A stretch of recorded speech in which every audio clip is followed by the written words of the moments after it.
अस्सलाम वालेकुम रहमतुल्लाहि वबरकातुहू। उम्मीद है आप लोग ईमान और सेहत की बेहतर हालत में होंगे। जो लोग चैनल पर नए हैं चैनल को सब्सक्राइब और बेल आइकॉन को प्रेस कर दें, शुक्रिया। सानिया बांटना किसे कहते हैं? आज मैं अपनी तमाम मसरूफियत को पसे पुश डालकर दरवेश के पास पहुंचा था। पहुंचते ही मैंने दोनों हाथों से मुसाफा किया और बला तमीद दरवेश से दुआ करने को कहा। दरवेश ने मेरे कंधे पर हाथ रखा और बड़े जज़ब से दुआ दी, अल्लाह पाक तुझे आसानियाँ बांटने की तौफीक अता फरमाए। मैंने हैरत से कहा, हज़रत अल्हम्दुलिल्लाह, हम माल पाक करने के लिए हर साल वक्त पर ज़कात निकालते हैं, बुलाओं को टालने के लिए हस्बे ज़रूरत सदका भी देते हैं, उसके अलावा मुलाजमीन की ज़रूरतों का भी ख्याल रखते हैं। हमारी काम वाली का एक बच्चा है जिसकी तालीम का खर्चा हमने उठा रखा है। अल्लाह पाक की तौफीक से हम तो काफ़ी आसानियाँ बांट चुके हैं। दरवेश थोड़ा सा मुस्कुराया और बड़े धीमे और मीठे लहजे में बोला, मेरे बच्चे, सांस, पैसे, खाना, ये सब तो रिज़्क़ की मुख्तलिफ किस्में हैं, और याद रखो राज़िक और राज़िक सिर्फ़ और सिर्फ अल्लाह ताला की ज़ात है। तुम या कोई और इंसान या कोई और मखलूक नहीं। तुम जो कर रहे हो अगर ये सब करना छोड़ भी दो तो अल्लाह ताला की ज़ात पे सब वक्त एक साथ में सबको अता कर सकती है। अगर तुम ये कर रहे हो तो अपने अशरफुल मखलूक़ात होने की ज़िम्मेदारी अदा कर रहे हो। दरवेश ने नरमी से मेरा हाथ अपने दोनों हाथों में लिया और फिर बोला, मेरे बच्चे आओ, मैं तुम्हें समझाऊं कि आसानियाँ बांटना किसे कहते हैं। कभी किसी उदास और मायूस इंसान के कंधे पर हाथ रखकर पेशानी पर कोई शकन लाए बगैर 1 घंटा उसकी लंबी और बेमकसद बातें सुनना आसानी है। अपनी ज़मानत पर किसी बेवा की जवान बेटी के रिश्ते के लिए संजीदगी से तग व दोद करना आसानी है।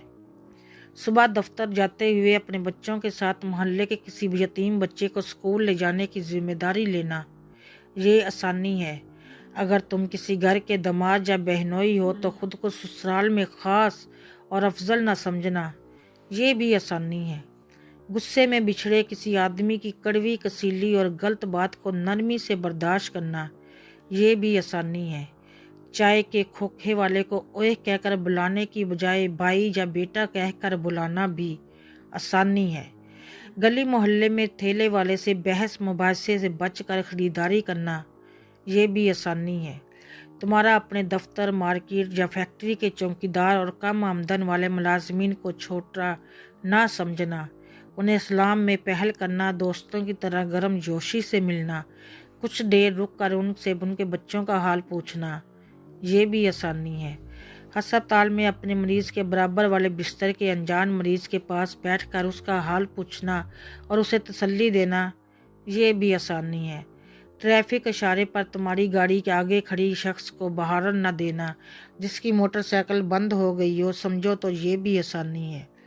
दरवेश ने शफकत से मेरे सर पर हाथ फेरा और सिलसिला कलाम जारी रखते हुए दोबारा मतवज्जा करते हुए कहा, बेटा जी, तुम आसानी पिलाने का काम घर से क्यों नहीं शुरू करते? आज वापस जाकर बाहर दरवाजे की घंटी सिर्फ एक मरतबा देकर दरवाज़ा खुलने तक इंतज़ार करना।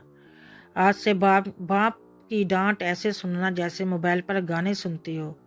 आज से माँ की पहली आवाज़ पर जहाँ कहीं हो फ़ौरन उनके पास पहुँच जाया करना।